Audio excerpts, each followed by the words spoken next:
What's up, guys? Welcome into Packers Total Access. My name is Clayton. You can check us out on Packernet.com. Find me on Twitter at Packers_access. Just wanted to bring you guys and gals a quick little live stream midday. Had a little extra time, and boy, oh boy, just listening and following along on social media to the Packers Seahawks joint practice got me all amped up. I want to get in here and talk a little ball. Just a short little episode for you all, and we're going to dive into the fight that occurred just a few minutes ago or earlier this afternoon, I should say.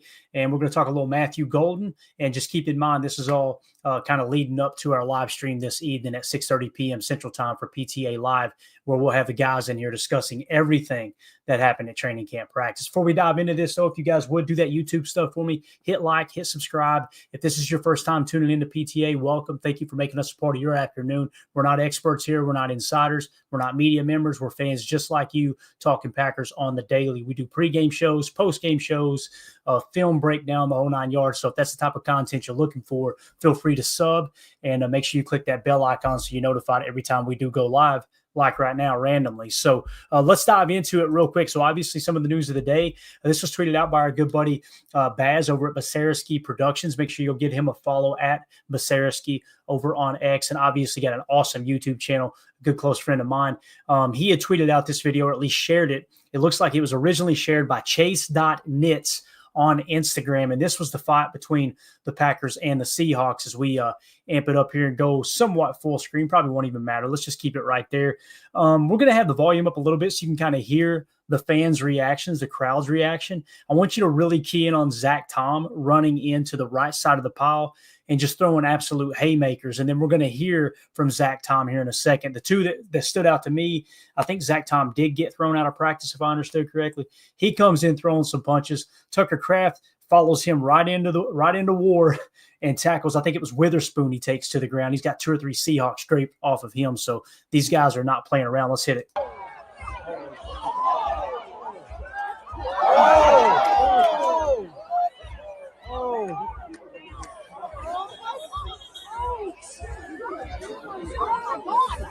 Oh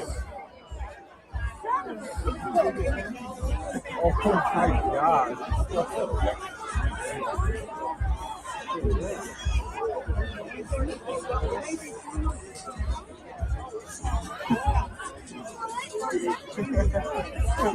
So obviously the quarterback's staying out of the mix. You see Malik Willis on the outskirts kind of taking a peek there, but listen, this is what happens when you got joint practices, right?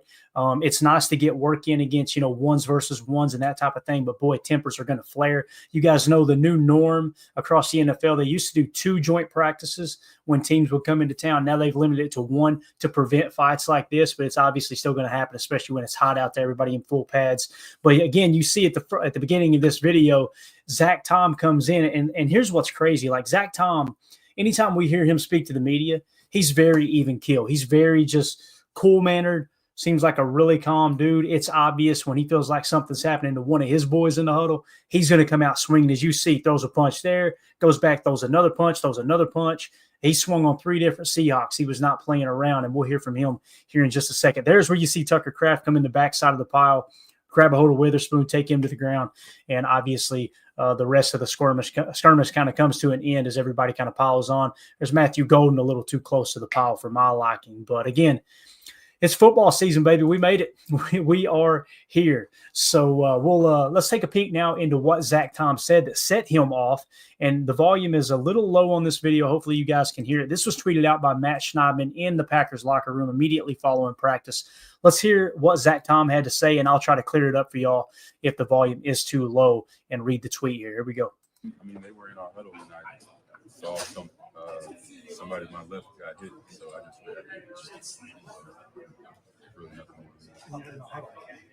We were in our huddle, and they were in our huddle.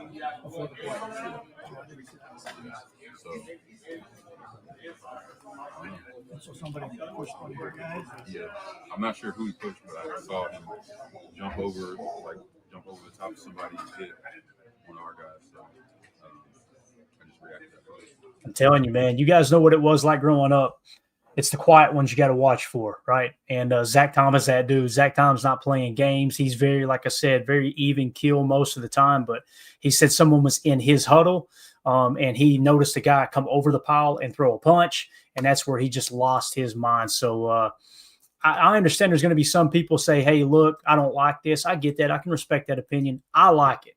I like the fact that Zach Tom is willing to go to battle for his teammates. And I promise you this, everyone else in that huddle, everyone else on that 53, 60-man roster, whatever you want to call it, 70-man roster, they're going to feel the same way, like, hey, look, I will go to battle for 50 on this football team. That's the type of stuff that galvanizes a team. And I've heard stories, I'll just leave it at this.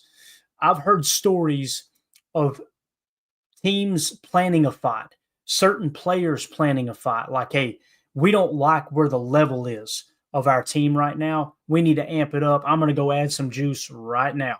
I'm not saying that's what Zach Tom did. I'm not saying anybody else did in this specific situation, but this is a real thing that happens across training camp. And I don't know, man, I just love to see the boys go after it for each other for sure. And then Keyshawn Nixon may have had the line of the day here. Matt Schneidman tweeting it out in a post-joint practice skirmish. Keyshawn Nixon said someone was talking crazy. Brace yourself. Someone was talking crazy for a bald person. Here he absolves Rob Domofsky. Nixon to Rob. How old are you? 54. Yeah, I think he was like 21 and bald. It's a difference. Play the audio. This is making it to the show. I promise you that. This is going to be a soundbite for the show moving forward. I don't remember that. I don't remember. You owe him an explanation. I don't remember saying that. How old are you? I'm probably twice as old as you. 54. Yeah, I think he was like 21. It was a player? So it clearly wasn't me. Oh, no, it definitely wasn't you. Yeah. I said that? I don't remember saying that. I don't think I said that. When you're in full-fledged trash talking mode, do you know everything that you're saying? No, it's like blackout. Yeah. I love it, man. I absolutely love it. So again, evidently he said that someone was talking crazy for a bald person. And of course, Keyshawn Nixon to Rob, because they were like, hey, man, what about Rob over here? He's bald, right? How old are you? 54. Yeah. I think he was like 21 and bald. It's a difference. So again, man, even after the fight, vibes are high for Green Bay. And why not be high? I'm just telling you right now, Matthew Golden seems like the real deal. Want to give a shout out to who shared this video at Alec_332 over on X, shared this clip. And guys, how many teams is Matthew Golden going to have to do this to in the preseason and in joint practices before people start to go, all right, maybe he's a dog? Because listen, I've been leading the charge too, talking about this guy. He's showing all these flashes, but it's just training. Well, it's just OTAs, guys, right? It's just training camp, guys. It's just joint practice. It's just a preseason. Like, this dude he seems like the real deal. We're going to show you a clip here of him absolutely cooking a DB on the Seahawks, and you'll see quick release, little non-fade route, little hand separation there at the end, and just a beautiful job. The thing that gets me is this looks like a veteran move as he gets on down the line. Just that subtle push. As soon as 37 engages and tries to hook his arm, it's fair game. Typically, the officials will see one person hand fight, they'll throw the flag. If one hand fights and the other kind of rebuttals, they'll let it go. Matthew Golden seems like the real deal here. He does. And again, this is the speed we talked about. This is the separation. Notice the feet there, the little stutter step. Get outside shoulder, get that outside leverage, and then just take it to the house and absolutely cooks the DB. So you love to see this. That's a veteran move right there. As soon as the DB puts his hand on him, just give him a little shove. The officials are going to let that go if the DB engaged first. If the DB kept him hooked and Matthew Golden tried to catch it and threw his arms up and couldn't get the ball, probably going to get a PI called, right? But I love the way he just, all right, you want to hook? That's cool. Just a little shove and we're gone. So, again, going through the draft process, one of the things about Matthew Golden, he clocked into the 4.240 at the combine. And people immediately said, well, he's not that fast on the football field. Well, I don't see that top end speed. Yeah, he's got good footwork. He's got quick feet, but is he really that fast? How many times are we going to see this? Packer on Packers, right? In training camp, we seen him cooking people deep all camp long.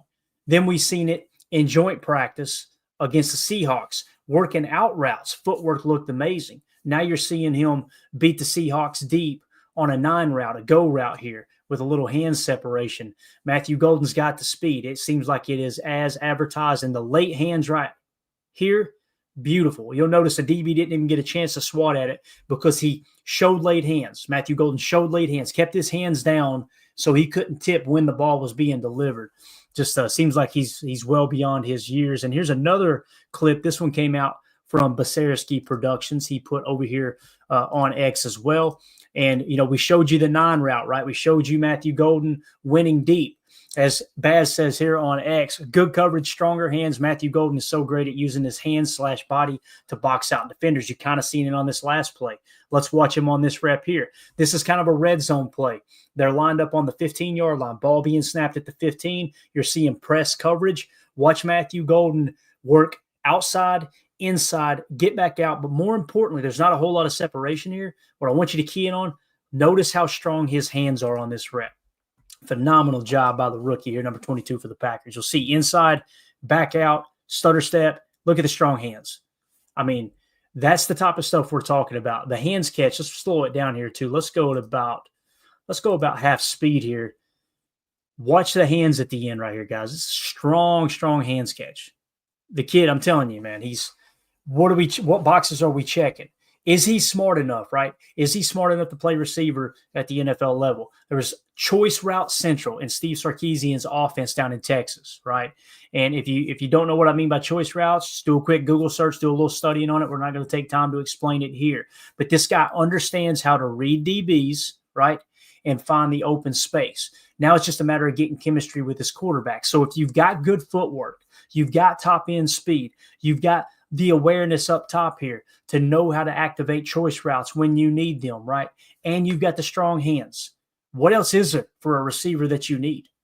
And again, he's got to go out there and do it on Sundays. I completely understand and agree with that. Now, I don't think Matthew Golden's going to go out here this year and have a 1,500-yard season. What I do expect, though, is something along the lines of Jaden Reed's rookie year, maybe even more, where Jaden Reed, I want to say he was right around the 800-yard mark, maybe 850. I may be getting those years mixed up, whether it was the first or second year. He's led the team in receiving the last 2 years. But Matthew Golden, man, this is a guy that's going to be perfect for the moving Z position.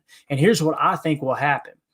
You'll have Reed in the slot, you'll have Golden in the Z, and you'll have Romeo Doubs in the X, okay? If Doubs is on the team, I know there's rumors that he may get traded and whatnot, but that's your starting 3, in my opinion. Now, what happens when Christian Watson's activated off of the IR, the PUP, whatever you want to call it? What happens when he's activated maybe week 5 or week 6? Well, now you can seriously have a conversation about Matthew Golden sliding over to the X. Why would I choose him at the X over top of Christian Watson? You want speed and size at the Z in Matt LaFleur's offense to be able to stretch the field side, the wide side of the field. Matthew Golden's got the footwork, as you see right here, and the strong hands to play within the phone booth and make those catches at a boundary X position. So if you keep Romeo Doubs this year, you were set up beautifully going into the season to let Matthew Golden play Z until Christian Watson comes back, then work him back into the boundary X with Rome, and then guess what? Romeo walks in free agency unless they work out a deal that's very, very beneficial for the Packers, a team-friendly deal. I don't expect Rome to do that. He needs to go make his money. I get it. But you've got Matthew Golden now in a position with his skill set to play boundary X and allow Christian Watson to stay at the Z, and then maybe you extend Watson's contract. And now you've got 2 burners on the outside with one of the best slot receivers in the game in Jaden Reed in the middle there. If you don't believe me, he led all receivers in passer rating when targeted according to NFL Pro. So, again, drops this year, yeah, there were some drops. Some that got counted as drops that shouldn't have been counted as drops, where he's laying out trying to make a diving catch or the ball's off the mark.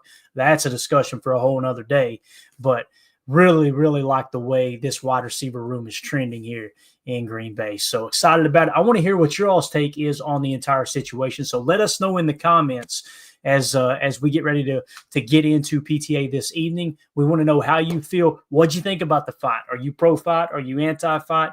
I completely agree with people in the comments that are saying, hey, man, I think it was Jason Lyon here. Good to see you, buddy. He says, hey, don't be throwing punches at helmets. I understand. still fired me up. And Matthew Golden looking like the real deal. So that's it, guys. If you would hit that like button, hit subscribe. Make sure you click the bell icon so you know when we go live in the future. Random shows like this. We'll see y'all tonight, 6:30 p.m. Central Time for PTA Live. Everybody have a great day. Take care. Here we go. Bye, guys.